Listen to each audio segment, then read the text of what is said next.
Madam बड़ी suit boot में आया कन्हैया जो सा होता है वैसे एक मैडम आई, बहुत सूट बूट में तैयार हुई, भारत के बारे में बड़ी स्टडी की हुई थी, अवध अयोध्या के बारे में बहुत स्टडी की थी। सोचा कि ये भारत जो है ये मनमोहन सिंह के टाइम का है, तो उतरी एयरपोर्ट पे और बड़े स्टाइल में अपना लगेज वगेज कलेक्ट करके ट्रॉली बैग में डालकर तब तक आते पूछते madam, yes, is this you? Yes, please चलिए आपका एक एरोप्लेन इंतजार कर रहा है। बिठाया जाता है, वापस उड़ाया जाता है, फेंक दिया जाता है for that moment. Yes, this is the scene which is becoming very common. One of the anti India forces कौन है? ये मैडम। आजकल मैडमें ज्यादा एंटी इंडिया में उतर आई हैं, लगता है वो they are easy to mobilise people, they are as a like soft तरीके से लोगों को मैनिपुलेट करना, लोगों को बहलाना, फुसलाना, ब्रेन वॉश करना। कौन है ये मैडम जिनको उठाकर एयरपोर्ट से सीधे वापस फेंक दिया गया है? Let's try and understand.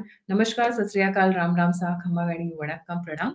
आप सभी को ऑल्टरनेट मीडिया में फिर से स्वागत है। हमारे साथ जुड़े हैं मनीष चौधरी। इस मुद्दे के ऊपर बड़ा मजेदार सीन हुआ है एयरपोर्ट के ऊपर। जितने स्टाइल में आई थी उसी स्टाइल में उनको पैक करके फेंका गया है, पर जिस देश में फेंका गया है वो भी बड़ा मजेदार कनेक्शन है, क्योंकि मोदी जी का थोड़ा सा वहां पे एक सॉफ्ट कॉर्नर है। Manish, a very warm welcome on the show जी।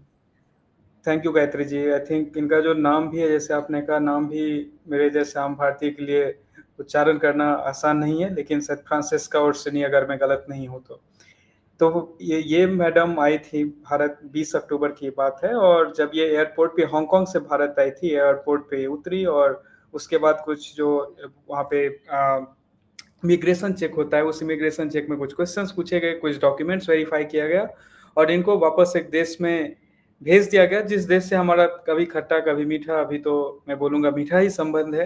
वो देश है और कोई नहीं, जॉर्जिया मेलोनी जी का देश है, इटली। सो एक नहीं, आपने जानबूझ के 10 जनपद वाला मेंशन नहीं किया, खट्टा और मीठा, शायद खट्टा वही वाला था। जी। तो इसमें देखिए, जब हम इस पूरे चीज को देखते हैं तो दो तरीके का थॉट आता है कि अरे कोई एक, वो मतलब काइंड ऑफ, अगर वो देखें तो एजुकेशनिस्ट है, वो रिसर्चर है, वो भारत में आती हैं, तो उन्हें क्यों बाहर कर दिया गया, और इस पे बहुत सारे जो बुद्धिजीवी वर्ग हैं उन्होंने इस पे कमेंट करना भी चालू किया। लेकिन इसका दूसरा साइड है कि भारत जब ऐसा काम किया है, इसके बीच में दो देशों का रिलेशंस भी आता है कि आप जब भी कभी ऐसा कोई डिपोर्टेशन करते हैं, पर्टिकुलरली जो नॉन फिगर हो, तो फिर भारत ने ऐसा डिसीजन, इतना स्ट्रिक्ट डिसीजन लिया कैसे कि एयरपोर्ट से ही वापस। तो इसमें एक बहुत इंटरेस्टिंग बात है गायत्री जी, और पहले मैं जो हुआ था रिसेंट इसी 2025 की घटना उस पर जाऊंगा, और फिर थोड़ा पीछे जाएंगे। तो 2025 की घटना ये है कि मार्च में ये भारत आई थी, और मार्च में भारत, इनके पास टूरिस्ट वीजा था, लेकिन उस टूरिस्ट वीजा पे यहाँ पर रिसर्च इन्होंने चालू किया। ये आई थी अराउंड अक्टूबर 2024, और उसके बाद से ये इनको 2025 मार्च में ब्लैकलिस्ट किया गया, क्योंकि जब अक्टूबर में आई थी तो टूरिस्ट वीजा था ये, लेकिन यहाँ पे रिसर्च कंडक्ट करने लगी। और एक इंटरेस्टिंग चीज है गायत्री जी, जो भारत में जो वेस्ट के जो लोग आकर के रिसर्च कंडक्ट करते हैं ना, वो रिसर्च रिसर्च तक नहीं रहता है, वो इतना प्रैक्टिकल रिसर्च रहता है कि आपको गली गली, मोहल्ले मोहल्ले में उसका इम्पैक्ट दिखना चालू हो जाता है। और जब मैं इस रिसर्च की बात कर रहा हूँ तो यहाँ पर है कि ऐसे पॉलिटिकल, सोशियो पॉलिटिकल उसमें एक्शंस निकल के दिखते हैं कि आपको वो रिसर्च प्रैक्टिकल में बदलते हुए नजर आएगा। और दूसरा चीज था कि एक वायलेशन था, आप टूरिस्ट वीजा पे आए हैं, आप क्या काम कर सकते हैं, नहीं कर सकते हैं, आप किस तरीके के चीजों में आप इंगेज हो सकते हैं, उस पर एक लिमिटेशन होता है। और यहाँ पे जो रिसर्च की बात थी वो ये था कि जो आप कहाँ पे इंटरव्यू दे रहे हैं, आप किस तरीके के लोगों से इंटरेक्ट कर रहे हैं, कहाँ कौन से एनजीओ के साथ आप क्या काम कर रहे हैं, और उसका ग्राउंड पे इम्पैक्ट क्या होगा, वो बहुत इंपॉर्टेंट है। क्योंकि इनका जो पिछला इतिहास रहा है, चाहे वो बैकग्राउंड मैं नहीं जाना चाहूंगा, वो इनका जो नेटिव कंट्री है वो इटली है फर्स्ट। उसके बाद दूसरा चीज है कि ये हिंदी और उर्दू के ऊपर ये लिखती हैं। नेटिव कंट्री जब मैं बात कर रहा हूँ तो सिटीजनशिप की मैं बात कर रहा हूँ, यहाँ पे हिंदी और उर्दू में ये लिखती हैं। और उसके बाद जो इनके जो कमेंट्स रहे हैं हिंदी को लेकर के, या फिर पर्टिकुलरली हिंदी की अगर मैं बात करूं, तो क्योंकि ये वो होता है ना, लिंग्विस्टिक जो यूनिटी की बात करते हैं कि ना तुर्क ना हिंदू वाला जो एक फ्रेज चलता था, तो वो एक क्लासिक सेटअप में ये है। और यहाँ पर इन्होंने एक 2002 में बुक लिखा था, द हिंदी पब्लिक स्फेयर।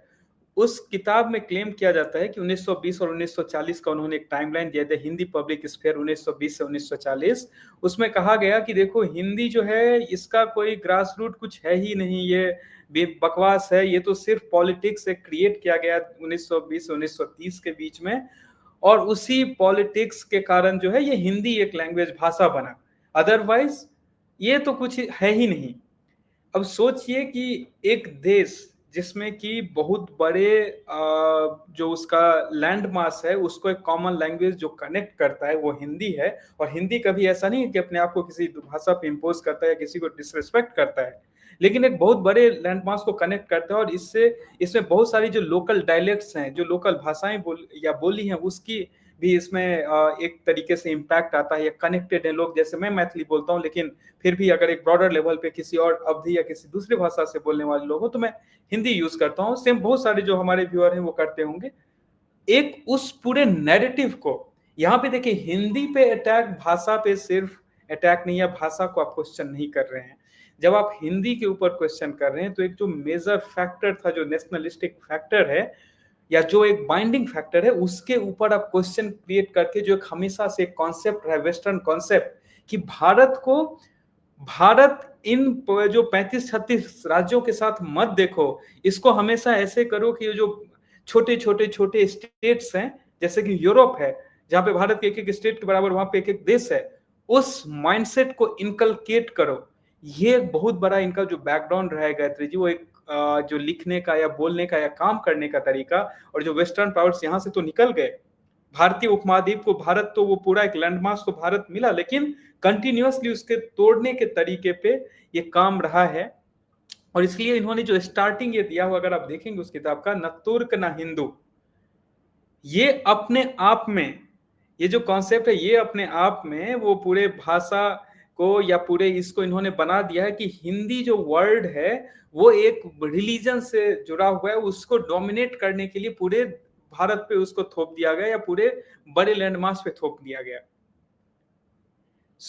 एक इस टाइप के माइंडसेट को इन्होंने पहले इसके ऊपर इन्होंने काम किया है, और भारत सरकार पर्टिकुलरली प्राइम मिनिस्टर मोदी के आने के बाद एक चीज पे बहुत ज्यादा सतर्क हुई है, वो ये है, पूरे इंस्टीट्यूशंस में बोलूंगा कि ऐसा कोई भी फैक्टर जो भारत में भारत विरोधी, चाहे एनजीए के थ्रू हो, चाहे रिसर्च डबल कोटेड वर्ड है उसके थ्रू हो, उसको रोक दिया जाएगा होने से पहले। ऐसा ही सिर्फ ये नहीं है, 2016 में उन्होंने एक चीज को एडिट किया था, उसका नाम था, उस बुक का, द आफ्टर तैमूर लेफ्ट। ये ऑक्सफोर्ड पब्लिकेशन का एक किताब है जिसमें आफ्टर तैमूर लेफ्ट करके है, उसका ये एडिटर रही हैं।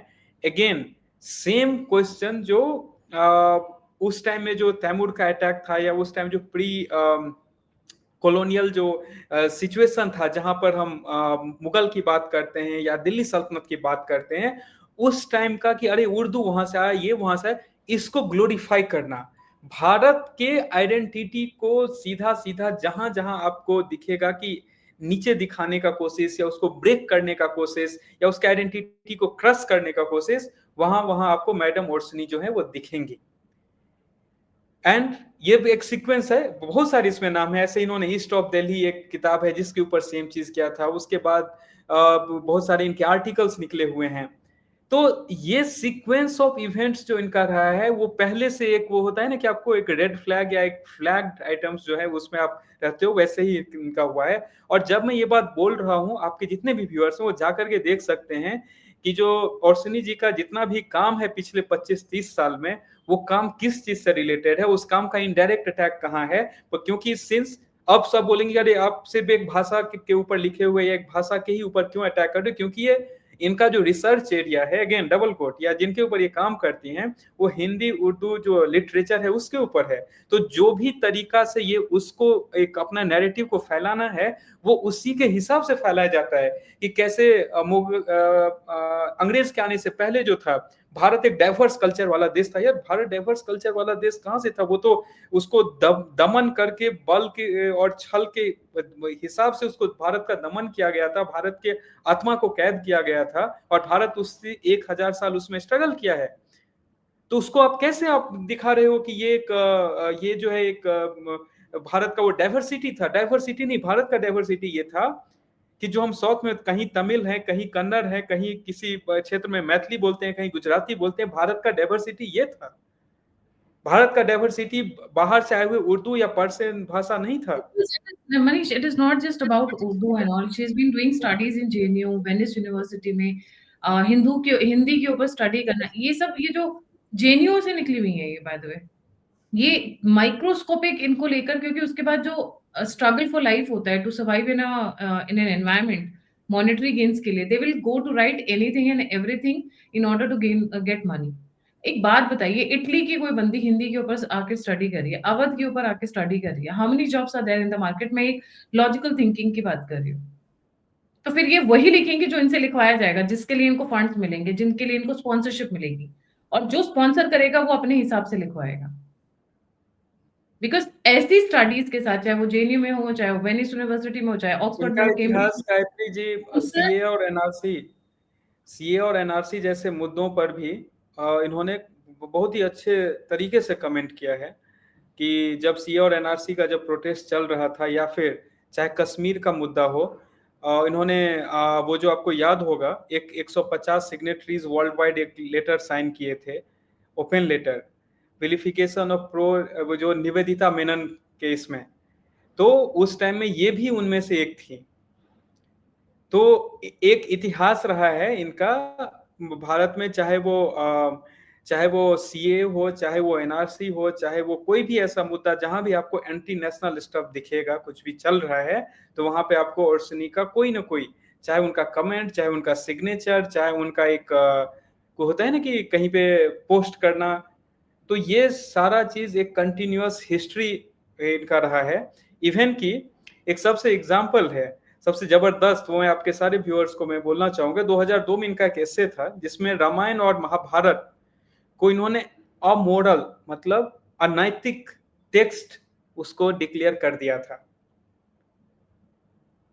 तो आप समझ सकते हैं कि अगर उन्होंने ये भी लिखा था कि भगवान राम भगवान राम को क्रिटिसाइज करना चाहती थी, लेकिन वो भारत में कर नहीं सकती हैं, या भारत में वो करना चाहती हैं बट उनके लिए अप्रूवल नहीं आएगा अगर वो करेंगी। तो अब सोचिए, जिस इंसान का कमेंट जो है वो, मैं अभी तक जैसे आपने कहा भाषा, भाषा से निकल के जो हमारे जो रिलीजियस बुक हैं, जो जिन आदर्शों पे भारत या भारत की जो आत्मा है, मैं बार बार बोलता हूँ, वो चलता है, उन चीजों पे उन्हें कमेंट करना है, उन्हें क्रिटिसाइज करना है, वो अनैतिक हो गया वो सारा टेक्स्ट।